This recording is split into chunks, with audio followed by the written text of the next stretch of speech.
Dongeng Donghua, berjuang melalui alam tertinggi, Dewa Sioyan Part 82.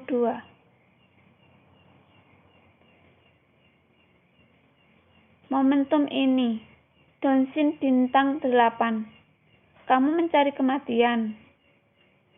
Mata pemburu dewa berkepala menyipit. Kekuatan abadi yang kuat melonjak, dan untaian kekuatan abadi emas melingkar dan mengembun di tinjunya. Dia sangat percaya diri, belum lagi serangannya adalah untuk membunuh yang ke-8. Dewa Bintang Dao, bahkan keabadian langkah pertama mungkin tidak diterima. Mata Sioyan sedikit berkerut. Meskipun dia memiliki Wusen Wing saat ini, dia bisa mengambil resiko melawan langkah pertama, keabadian Kaisar. Tetapi langkah kedua ini masih terlalu enggan, dan tujuannya adalah untuk mencegah Tionan Chongqing dihancurkan oleh sorot mata yang berubah. Oleh karena itu, Sioyan juga berniat untuk membunuh pemburu dewa secara langsung. Bagaimanapun, pada saat ini, Sioyan benar-benar tidak memiliki kesan sedikit pun dari para pemburu dewa ini, dan perilakunya bahkan membuatnya jijik. Detik berikutnya, sesosok muncul dari dua tipis di depan Sioyan yang telah menyapu. Saat sosok itu muncul, kepala pemburu dewa yang masih penuh percaya diri tiba-tiba mengecilkan pupilnya. Kamu bisa menerima pukulan ini? Dari klon Yuanxi, suara Sioyan keluar.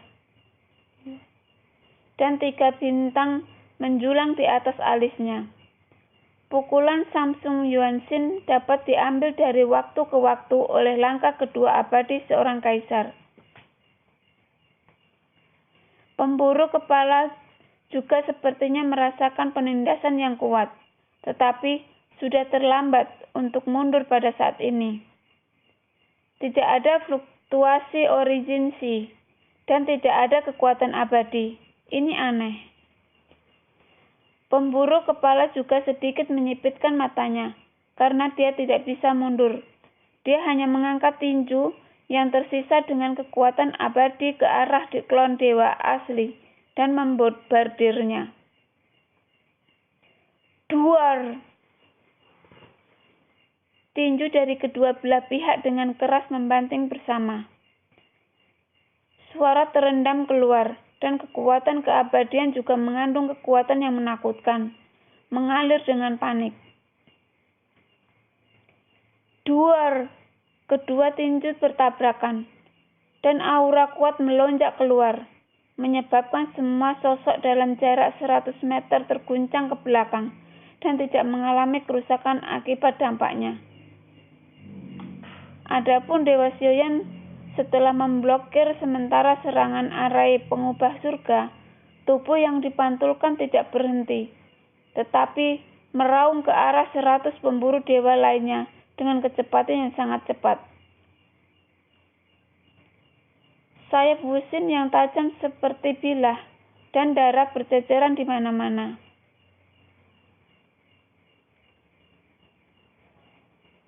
Di bawah Merit Vergotrel, semua dipengaruhi oleh Bayan.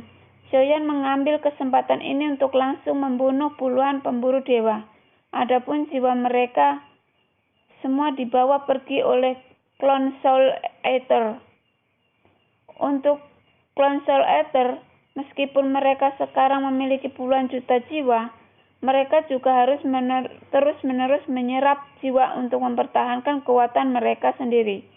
Justru karena inilah, Soul Eater Emperor akan memperbaiki semua pulau di seluruh jurang menjadi altar. Hanya aliran jiwa yang stabil yang dapat menstabilkan kekuatannya yang kuat. Metode kultivasi ini juga menyebabkan kehancuran makhluk batin di jurang maut. Tentu saja, Sioyan tidak seperti kaisar pemakan jiwa, yang dengan sengaja membunuh demi kekuasaan. Namun, Sioyan tidak melepaskan semua jiwa para pemburu dewa yang terbunuh saat ini. Sioyan tidak akan membunuh dengan sengaja, tetapi itu tidak berarti bahwa Sioyan baik hati, akan tanpa ampun. Pada saat yang sama, para pemburu dewa ini membenci kehidupan. Jika tidak dihentikan, saya khawatir ribuan makhluk di bintang telah dihancurkan oleh mereka. Jadi, Sioyan tidak perlu menenangkan mereka.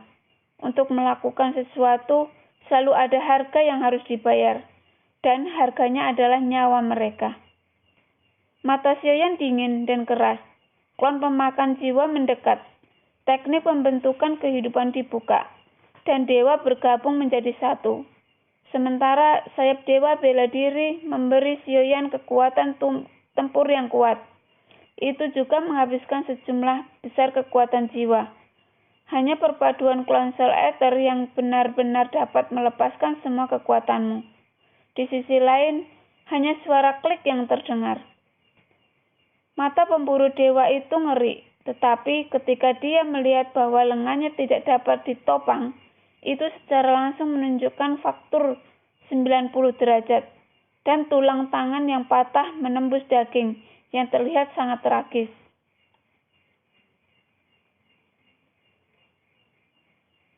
Klon Yuanxin tidak menunjukkan belas kasihan untuk ini, dan sekali lagi meninju dadanya. Tiba-tiba suara retak seperti petasan bergema. Saya melihat kepala pemburu dewa di bawah pukulan Sioyan. Seluruh dadanya tenggelam dalam sekejap, dan seteguk besar darah menyembur keluar.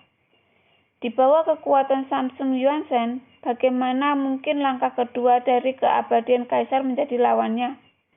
Kekuatan tempur mengalahkan pemburu dewa yang dipimpin oleh sikap yang menghancurkan. Tentu saja, yang terakhir juga merupakan pembangkitan tenaga listrik abadi. Setelah 2 pukulan jatuh padanya, dia segera mengerti bahwa klon Yuanzhen saat ini bukanlah sesuatu yang bisa dia lawan. Terlepas dari cendera seriusnya, jimat ringan muncul di tangannya dan melemparkannya ke arah kekosongan, hanya untuk melihat bahwa kekosongan itu terkoyak oleh retakan.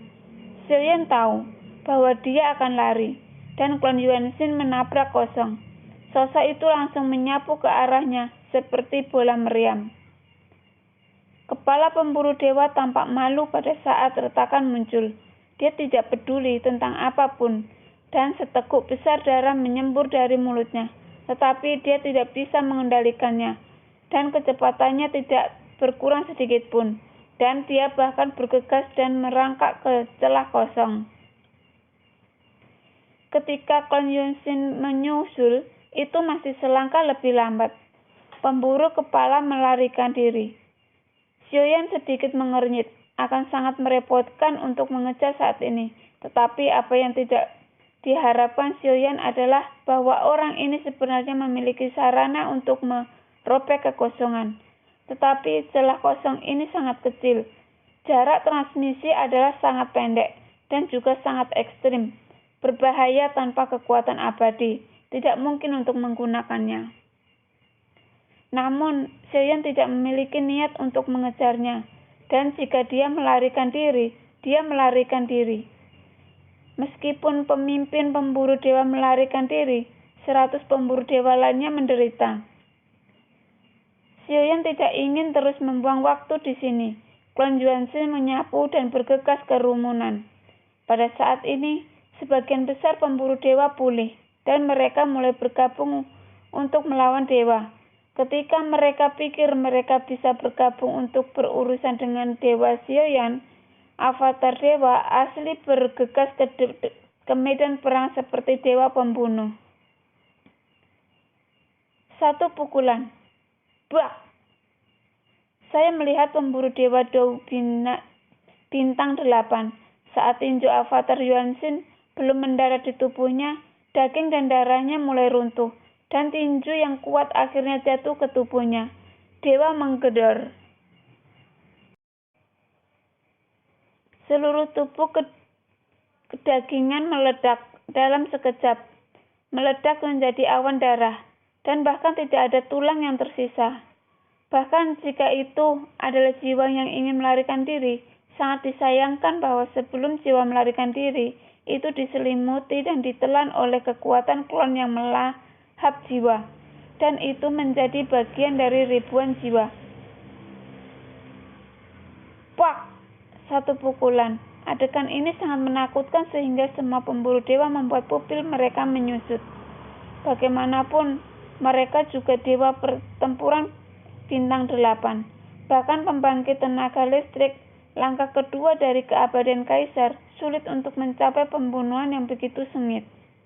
Setidaknya dibutuhkan pukulan penuh untuk membuatnya mungkin.